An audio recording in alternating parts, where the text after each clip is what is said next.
Ողջույն հարգելի հետևորդներ, ես Ստեփանավան քաղաքի բնակիչ Էրիկ Եղինյանն եմ։ Այսօր 2026 թվականի մայիսի 19-ն է։ Այսօր պետք է վարչապետ Նիկոլ Փաշինյանը գա քաղաք Ստեփանավան նախընտրական քարոզարշավ իրականացնելու նպատակով։ Այդ կապակցությամբ ես ցանկանում եմ մի քանի հարց ուղղել վարչապետ Նիկոլ Փաշինյանին եւ ակնկալում եմ իմ հարցադրումների կապակցությամբ վարչապետ Նիկոլ Փաշինյանից ստանալ հրապարակային պարզաբանում, իսկ եթե ինձ չհաջողվի իմ հարցերը ուղղել վարչապետ Նիկոլ Փաշինյանին,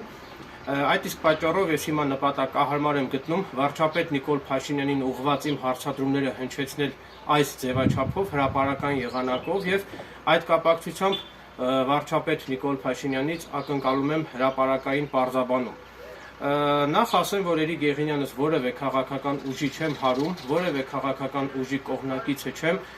ասեմ ավելին, նույնիսկ չեմ էլ մասնակցելու առաջիկայում կայանալիք ազգային ժողովի ընտրություններին եւ որևէ մեկի օգտին չեմ քվեարկելու, իսկ թե ինչ հանգամանքով է պայմանավորված իմ կոստյումից այս հատվածում Հայաստանի Հանրապետության քարտեզը փակցնելու հանգամանքը, ապա այդ կապակցությամբ պարզաբանում եմ, որ Էրիկ Եղինյանս լինելով հայրենասեր քաղաքացի, պարզապես ցանկանում եմ Հայաստանի Հանրապետության քարտեզը գրել իմ սրտիս շատ մոտ, այդ իսկ պատճառով կխնդրեի իմ այս ելույթում որևէ քաղաքական ենթատեքստ չփնտրել։ Նաև նշեմ, որ թե Սերժ Սարգսյանի եւ թե Ռոբերտ Քոչարյանի պաշտոնավարման օրոք երբեք չի լուծվել Ստեփանավան քաղաքի Աշոտաբերդ թաղամասի բնակիչների բնակարանային խնդիրները եւ արդարացիորեն պետք է փաստեն, որ միայն վարչապետ Նիկոլ Փաշինյանի պաշտոնավարման օրոք արդեն իսկ լուծում է տրվում այդ հարցին, մասնավորապես Ստեփանավան քաղաքի Աշոտաբերդ թաղամասում արդեն իսկ մեկնարկել են բազմաբնակարան շենքերի կառուցման շինարարական աշխատանքները եւ շինարարական աշխատանքների ավարտից հետո այդ բնակարանները պետության կողմից պետք է անվճար հատկացվեն Ստեփանավան քաղաքի Աշոտաբերդ թաղամասի բնակիչներին։ Ինչպես նաեւ Ստեփանավան քաղաքի Աշոտաբերդ թաղամասում Հայաստանի Հանրապետության կառավարության ֆինանսական օժանդակությամբ կառուցվել է, կարելի ասել, Հայաստանի Հանրապետությունում ամենալավագույն դպրոցը, եվրոպական չափանիշներին համապատասխանող։ Առաջիկայում, եթե ինձ թույլատրեն, ես պատրաստակամություն եմ հայտնում նաև ամբողջությամբ նկարահանել դպրոցի ներսը եւ հանրությանը ցուցադրել դպրոցի ներսը, որպեսզի հանրությունը պատկերացում կազմի այդ դպրոցի մասին։ Ուստի այդ հանգամանքներով պայմանավորված, ինչպես արդեն նշեցի, ճիշտ է, ես չեմ մասնակցելու ընտրություններին եւ որևէ մեկի օգտին չեմ քվեարկելու, սակայն քանի որ հենց վարչապետ Նիկոլ Փաշինյանի պաշտոնավարման օրոք են մեկնարկել Ստեփանավանի Աշոտաբերդ թաղամասի բնակիչներին բազմաբնակարան շենքերի կառուցման այդ շինարարական աշխատանքները բնակիչներին բնակարաններով ապահովելուն ուղղված այդ շինարարական աշխատանքները, քանի որ մեկնարկել են Նիկոլ Փաշինյանի պաշտոնավարման օրոք եւ հենց կառավարության ֆինանսական աջակցությամբ, այդ իսկ պատճառով ես կցանկանայի, որ ընտրություններում հաղթանակ տաներ վարչապետ Նիկոլ Փաշինյանը։ Նաեւ ցանկանում եմ նշել, որ վարչապետ Նիկոլ Փաշինյանը հաճախակի իրեն հարց ուղղած քաղաքացիներին Նիկոլ Փաշինյանը ինքն է այսպիսի հարց ուղղում, թե դուք պատերազմի ժամանակ ինչ էիք անում։ Հիմա կանխելով վարչապետ Նիկոլ Փաշինյանի այդ հնարավոր հարցը, ես ցանկանում եմ այդ հարցին եւս անդրադառնալ։ Մասնավորապես 44-օրյա պատերազմի ժամանակ իմ հայրս կամավոր մեկնել է ռազմաճակատ։ Այդ կապակցությամբ 44-օրյա պատերազմի ժամանակ Էրիկ Եղինյանս նույնպես պատրաստակամություն եմ հայտնել կամավոր մեկնել ռազմաճակատ, սակայն ինձ մերժել են, մասնավորապես Էրիկ Եղինյանս գրավոր դիմում եմ հասցեագրել ոստիկանության Վանաձոր քաղաքի բազումի բաժնի այն ժամանակվա պետ Վազգեն Թորոսյանին, խնդրելով միջոցներ ձեռնարկել, որպեսզի Էրիկ Եղինյանս նույնպես կամավոր մեկնեմ ռազմաճակատ։ Ոստիկանության բազումի բաժնից իմ այդ դիմումը վերահասցեագրվել էր Լոռու մարզի զինկոմիսարիատ, մինչդեռ Լոռու մարզի զինկոմիսարիատը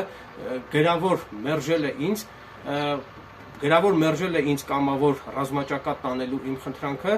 պատճառաբանելով, որ զորքի քանակը համալրված է։ Սա հաստատված փաստ է, ես ամենևին էլ ապատեղեկատվություն չեմ հրապարակում եւ հրապարակում եմ միայն հավաստի տեղեկատվություն, որի մասին բոլոր պատկան մարմինները կարող են հավաստիանալ, այսինքն իմ խոսքերի ճշմարտացիությունը կարող են ստուգել եւ կարող են հավաստիանալ Լոռու մարզի զինկոմիսարիատին հասցեագրվելիք իրենց հարցմամբ։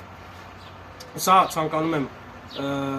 այս ամենը հանրայնացնել, որպեսզի որոշ մարդիկ ընդունեն այս ամենը իգիտություն եւ այլևս ինձ այսպիսի հարցեր չուղղել, թե ես ինչու չեմ պատերազմի ժամանակ մեկնել ռազմաճակատ։ Ինչպես արդեն պարզաբանեցի, ես պատրաստակամություն եմ հայտնել մեկնել ռազմաճակատ, մինչդեռ ինձ գրավոր մերժել է։ Հիմա անդրադառնամ մյուս հարցերին։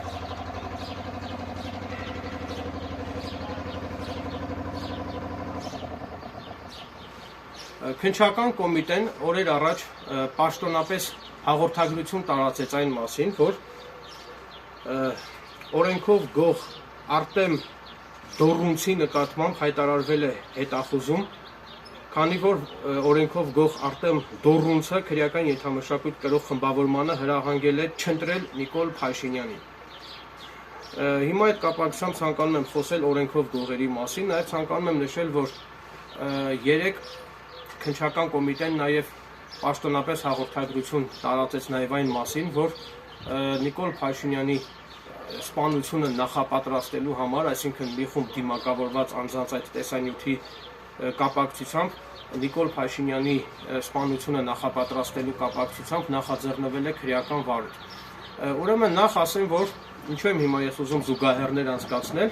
ասեմ, որ իմ սպանությունը նույնպես հիմա նախապատրաստում են հենց օրենքով գողերը, կոնկրետ օրենքով գողեր Արսեն Երևանսկին եւ Օշականցի Գևորիկը հիմա նախապատրաստում են իմ սպանությունը եւ ես կցանկանայի, որ պետությունը այնպիսի հետևողականությամբ, երբ որ պաշտպանում են վարչապետ Նիկոլ Փաշինյանի իրավունքները, նույն այդպիսի հետևողականությամբ եւ ջանասիրությամբ պետական մարմինները կցանկանայի, որ պաշտպանեին նաեւ իմ իրավունքները։ Մասնավորապես ես բազմիցս ստացել եմ սպանության սպառնալիքներ օրենքով գողերի ուղղորդմամբ, ինչպես նաեւ դա երբեմն եղել է նաեւ հեռախոսազանգի տեսքով, այդ ձայնագրությունները հեռախոսազանգերի ամբողջը ես տրամադրել եմ քննչական մարմիններին, մինչդեռ Ստեփանավանի քննչական բաժնի քննիչ Ֆիլիպ Նազարյանը եւ Լոռու մարզի դատախազությունը կոծկել են օրենքով գողերի կողմից իմ սպանությունը նախապատրաստելու այդ հանցագործության դեպքերը։ Ասեմ ավելին, նույնիսկ Ստեփանավանի քննչական բաժնի քննիչ Ֆիլիպ Նազարյանը հրաժարվել է իմ նկատմամբ պաշտպանական միջոցներ ձեռնարկելուց։ Իմ կարծիքով դա արվել է հետեւյալ պատճառով, քանի որ ես բազմիցս բողոքներ եմ գրում թե Լոռու մարզի քննչական վարչության քննիչների եւ թե Լոռու մարզի դատախազության դատախազների ապօրինությունների վերաբերյալ, այդ իսկ պատճառով հիմա Լոռու մարզի քննչական վարչությունն ու Լոռու մարզի դատախազությունը դիտավորյալ որևէ միջոցներ, այսինքն ինձնից վրեժխնդիր լինելու եւ իմ նկատմամբ հաշվեհարդար տեսնելու նկատառումներից ելնելով դիտավորյալ որևէ միջոցներ չեն ձեռնարկում քննչական վարչությունն ու Լոռու մարզի դատախազությունը որևէ միջոցներ չեն ձեռնարկում եւ իրենց անգործությամբ նպաստում են, որպեսզի օրենքով գողերի ուղղորդմամբ ի կատարածվի իմ սպանությունը։ Քանի որ ես իմ YouTube-յան ալիքով նախկինում բազմիցս քննադատել եմ օրենքով գողեր Արսեն Երևանսկուն եւ Օշականցի Գևորիկին, հետեւաբար այդ հանգամանքով է պայմանավորված, որ վերը հիշատակված օրենքով գողերը նախապատրաստում են իմ սպանությունը։ Նաեւ կցանկանայի, որ ցանկանայի հետեւյալ հանգամանքը նույնպես հանրայնացնել, հենց պետական մարմինների եւ իրավապահ մարմինների թուլության արդյունքում է, որ օրենքով գողերը ներկայումս գտնվում են ազատության մեջ եւ ոչ մի օրենքով գող Հայաստանի Հանրապետությունում բերդում չի գտնվում, բոլորը ազատության մեջ են գտնվում եւ եթե օրենքով գողերը հիմա բանտում լինեին, այլ ազատության մեջ չգտնվեին, հետեւաբար այս վերը նշված օրենքով գողը, խոսքը հենց Արտեմ Դորունցի մասին է, վերջինս քրեական ենթամշակույթ կրող խմբավորմանը չէր հրահանգի չընտրել Նիկոլ Փաշինյանին, այսինքն եթե օրենքով գողերը լինեին բանտում, այսպիսի դեպքեր էլ տեղի չէին ունենա։ Քրեական ենթամշակույթը դա չարիք է, որը պետք է մեր հասարակությունից ամբողջությամբ արմատախիլ անել։ Նաև ցանկանում եմ հանրայնացնել հետևյալ տեղեկատվությունը, որ նախկինում իմ կողմից իմ YouTube-յան ալիքով օրենքով գող Արսեն Երևանսկուն հաստատված կերպով քննադատելու համար օրենքով հավանաբար, ենթադրում եմ ես, հավանաբար օրենքով գող Արսեն Երևանսկու ուղղորդմամբ Ոմն Վահե Խաչատրյան իմ դեմ ակնհայտ կեղծ եւ մտածածին բողոք էր ներկայացրել ազգային անվտանգության ծառայություն, ինչպես նաեւ նույն այդ Վահե Խաչատրյանը իմ դեմ բողոք էր ներկայացել նաև Սիսիանի քննչական բաժնում եւ Սիսիանի քննչական բաժնի կողմից Էրիկ Եղինյանից նկատմամբ օրենքով գող Արսեն Երևանցուն քննադատելու համար միանգամից 3 հոդվածներով Էրիկ Եղինյանից նկատմամբ նախաձեռնվել էր քրեական վարույթ եւ այդ քրեական գործն ուղարկվել էր Ստեփանավանի քննչական բաժին։ Մինչդեռ Ստեփանավանի քննչական բաժնի քննիչ Գրիշա պատվախնդիր, պարկեշտ եւ պատվախնդիր քննիչ Գրիշա Բասմաջյանը արդարացիորեն որոշում կայացրեց հանցակազմի բացակայության հիմքով կարճել Էրիկ Եղինյանից նկատմամբ նախաձեռնված այդ շինծու քրեական գործի վարույթը։ Այսինքն պետական մարմինները գոնե ինձնից շնորհակալ լինեն, որ ես պայքար եմ տանում քրեական ենթամշակույթի դեմ, հենց պետական մարմինները իրենք են իմ դեմ քրեական գործ հարուցել իմ կողմից օրենքով գող Արսեն Երևանցուն քննադատելու համար։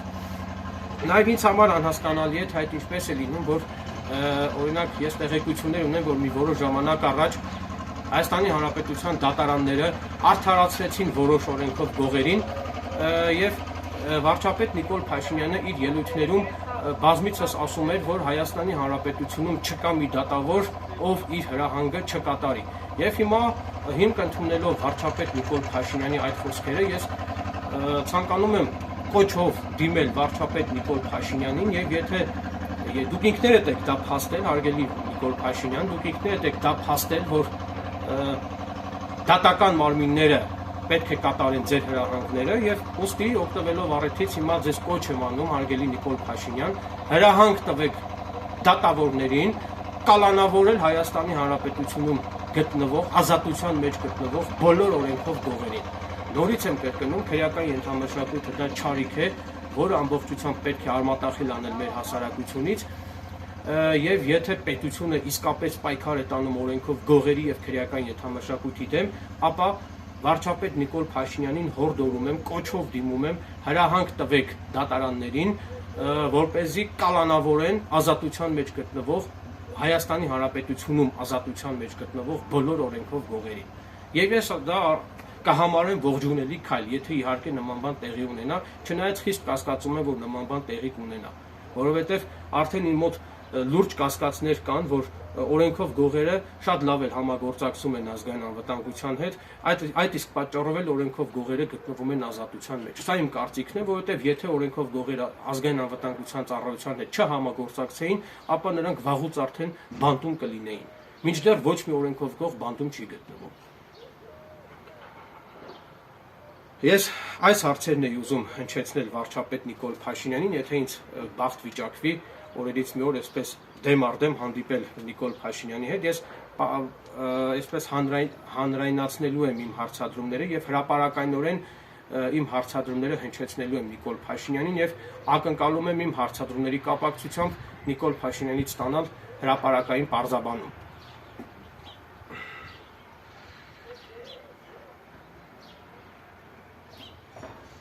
Հատկանշական է նաև այն հանգամանքը, որ Հայաստանում ոչ մի օրենքով գող օրինական ուժի մեջ մտած մեղադրական դատավճռով նույնիսկ դատապարտված էլ չէ, այսինքն ոչ միայն ազատության մեջ են գտնվում օրենքով գողերը, այլև օրինական ուժի մեջ մտած մեղադրական դատավճռով ոչ մի օրենքով գող ներկայումս դատապարտված չէ։ Չգիտեմ, դուք էսպես եք պայքար տանում քրեական ենթամշակույթի դեմ։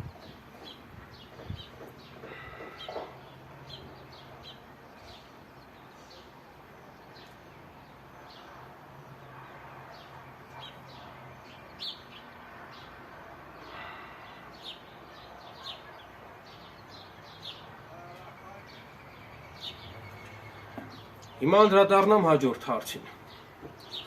Այս հարցը, որը որ հիմա պետք է բարձրաձայնեմ, կոնկրետ բխում է հենց պետության շահերից,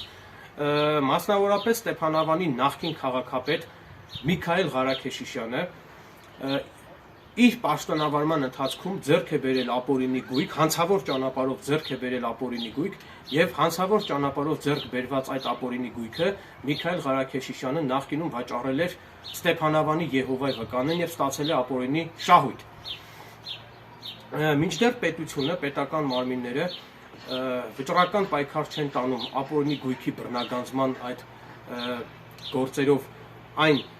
այն ամենի դեմ, այսինքն եթե որևէ պաշտոնատար անձի կողմից հանցավոր ճանապարհով ձեռք է բերվել ապօրինի գույք, ապա պետական մարմինները որոշ դեպքերում ընտրողաբար են վերաբերվում այդ ամենին,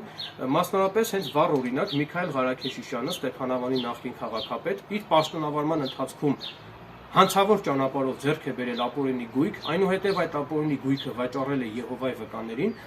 մինչդեռ գլխավոր դատախազությունը որևէ միջոցներ չեն ձեռնարկում Միքայել Ղարաքեշիշյանի կողմից Եհովայի վկաներին վաճառված հիշյալ ապօրինի գույքը հօգուտ պետության բռնագանձելու ուղղությամբ։ Պետությունը միայն Միքայել Ղարաքեշյանի եղբոր Քոթո մականունով Սարգիս Ղարաքեշիշյանի մասով է քաղաքացիական հայցադիմում ներկայացրել հակակոռուպցիոն քաղաքացիական դատարան, այսինքն Քոթոյի մասով կա գործ քննվող ապօրինի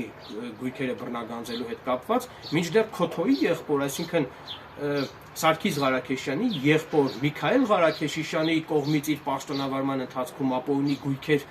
ձեռք բերելու վերաբերյալ որևէ գործ Հայաստանի Հանրապետության դատարաններում չի քննվում, որի մասին բոլոր ցանկացողները կարող են հավաստիանալ նաև DataLex կայքն ուսումնասիրելու արդյունքում։ Այսինքն DataLex կայքում չկա Միքայել Ղարաքեշիշյանի վերաբերյալ քննվող որևէ գործ, թե քաղաքացիական, թե քրեական, թե վարչական, որևէ գործ չի քննվում Հայաստանի Հանրապետության դատարաններում կոնկրետ Միքայել Ղարաքեշիշյանի կողմից ապօրինի ձեռք բերված գույքերի կամ նրա կողմից կատարված հանցագործությունների վերաբերյալ։ Որևէ գործ չի քննվում։ Ես հրապարակում եմ փաստարկված տեղեկատվություն եւ ամենևին էլ ապատեղեկատվություն չեմ տարածում։ Այս ամենի մասին բոլորը կարող են համոզվել DataLex կայքն ուսումնասիրելու արդյունքում։ Նաև նշեմ, որ ես հաղորդում էի տվել ոստիկանության Ստեփանավանի բաժնում, որտեղ նշել էի, որ Ստեփանավանի նախկին քաղաքապետ Միքայել Ղարաքեշիշյանը իր պաշտոնավարման ընթացքում հանցավոր ճանապարհով ձեռք է բերել ապօրինի գույք եւ այդ ապօրինի գույքը վաճառել է Եհովայի վկաներին։ Մինչդեռ Ստեփանավանի քննչական բաժնի քննիչ նույն ինքը Ֆիլիպ Նազարյանը հանցագործության դեպք էր թաքցրել, կոծկել էր իմ հաղորդման մեջ հիշատակված հանգամանքները եւ հրաժարվել էր քրեական վարույթ նախաձեռնել։ Հատկանշական է նաև այն հանգամանքը, որ Ստեփանավանի քննչական բաժնի քննիչ Ֆիլիպ Նազարյանի այդ ակնհայտ ապօրինի վարույթային ակտը հաստատվել էր Լոռու մարզի դատախազության դատախազ Արտուշ Կարապետյանի կողմից, որից հետո Էրիկ Եղինյանս պետության շահերը պաշտպանելու նկատառումներից ելնելով բողոք ներկայացրեցի Լոռու մարզի ընդհանուր իրավասության դատարան եւ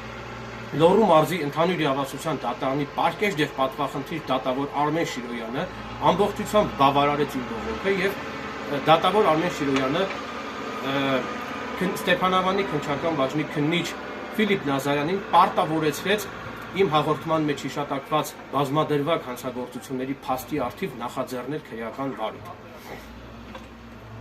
Այսինքն Էրիկ Եղինյանս իմ զորեղ փաստակներով դատարաններում ջախջախել եմ Լոռու մարզի դատախազության դատախազ Արտուշ Կարապետյանի եւ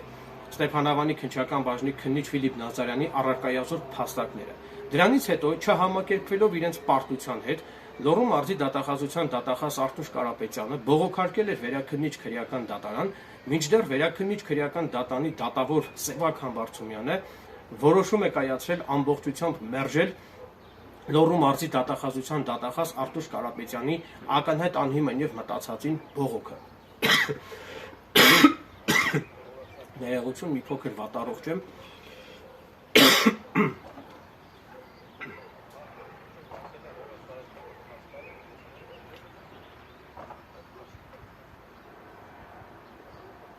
Այսինքն Ստեփանավանի քննչական բաժնի քննիչ Ֆիլիպ Նազարյանը եւ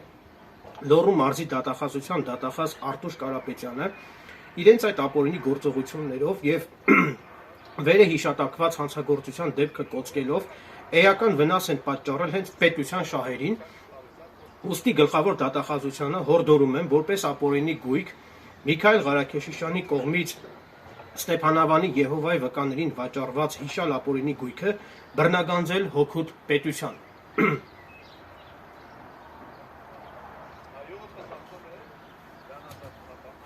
Ամփոփելով իմ ողջամիտ դիտարկումները, վերջում ցանկանում եմ անդրադառնալ նաև Ստեփանավանի ներկայիս քաղաքապետ Արմեն Գրիգորյանի եւ Ստեփանավանի նախկին քաղաքապետ Քոթո մականունով Սարգիս Ղարաքեշիշյանի միջև տարիներ առաջ տեղի ունեցած կրակոցների դեպքին։ Մասնավորապես Ստեփանավանի ներկայիս քաղաքապետ Արմեն Գրիգորյանը տարիներ առաջ դանակը մխրճել էր Ստեփանավանի նախկին քաղաքապետ Քոթոմ Մականունով Սարգիս Ղարաքեշիշյանի կոկորդը, որից հետո Ստեփանավանի նախկին քաղաքապետ Քոթոմ Մականունով Սարգիս Ղարաքեշիշյանը իր ատրճանակից կրակել եւ հրազենային վնասվածք էր պատճառել Արմեն Գրիգորյանին։ Այդ դեպքի կապակցությամբ Արմեն Գրիգորյանը մի քանի ամիս գտնվել է կալանքի տակ, այնուհետև առեղծվածային հանգամանքներում այդ քրեական գործի վարույթը կարճվեց եւ թե Քոթոն եւ թե Արմեն Գրիգորյանը իրենց կատարած այդ արարքների համար այդպես էլ քրեական պատասխանատվության չենթարկվեցին։ Քանի որ վերջին ժամանակներս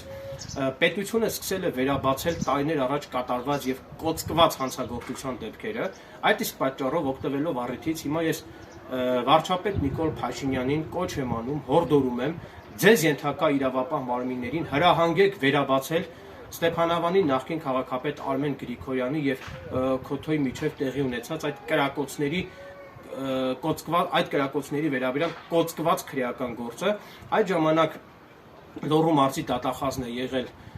Կարեն Շահբազյանը, իսկ գլխավոր դատախազն է եղել Աղվան Հովսեփյանը, ուստի իմ կարծիքով չի բացառվում, որ հնարավոր է, որ դատախազներին կաշառք տված լինեն, որպեսզի այդ հանցագործության դեպքերը կոծկվի։ Նաեւ նշեմ, որ իմ ունեցած տեղեկություններով Ստեփանավանի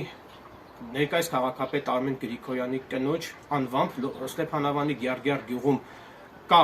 գրանցված գործող գազալցակայան, ուստի պետական մարմիններից պահանջում եմ այդ մասով նույնպես քննություն կատարել եւ պարզել, թե Արմեն Գրիգորյանը որևէ առնչություն ունի արդյոք այդ բիզնեսի կառավարման հետ, թե ոչ։ Նաեւ նշեմ, որ պաշտոնատար անձինք պետք է հանդուրժող լինեն իրենց ուղղված կառուցողական քննադատական խոսքի նկատմամբ։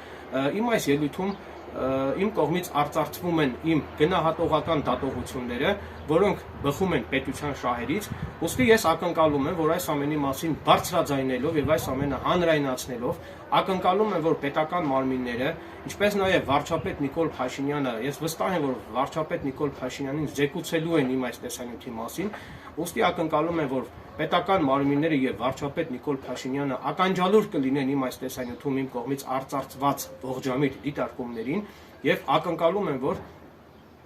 վարչապետ Նիկոլ Փաշինյանի հրահանգով պետական մարմինների կողմից անհապաղ կձեռնարկվեն համապատասխան միջոցառումներ, որպեսզի համապատասխան քրեա իրավական գնահատական տրվեն իմ այս տեսանյութում հիշատակված բոլոր հանցադրվակներին։ Այսքանը, շնորհակալություն եմ հայտնում ուշադրության համար։ Եթե իմ այս տեսանյութի հետ կապված կգտնվեն անձինք, ովքեր կցանկանան իրենց տեսակետները իմ YouTube-յան ալիքով հրապարակայնորեն բարձրաձայնել, ապա ես պատրաստակամություն եմ հայտնում իմ այս հրապարակված տեսանյութի կապակցությամբ պատրաստակամություն եմ հայտնում բոլոր ցանկացողներին տրամադրել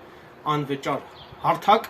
որպեսզի նրանք իմ YouTube-յան ալիքով հրապարակայնորեն բարձրաձայնեն իրենց տեսակետներն ու իրենց դիրքորոշումը իմ կողմից հրապարակված այս տեսանյութի առնչությամբ։ Այսքանը, շնորհակալություն ուշադրության համար։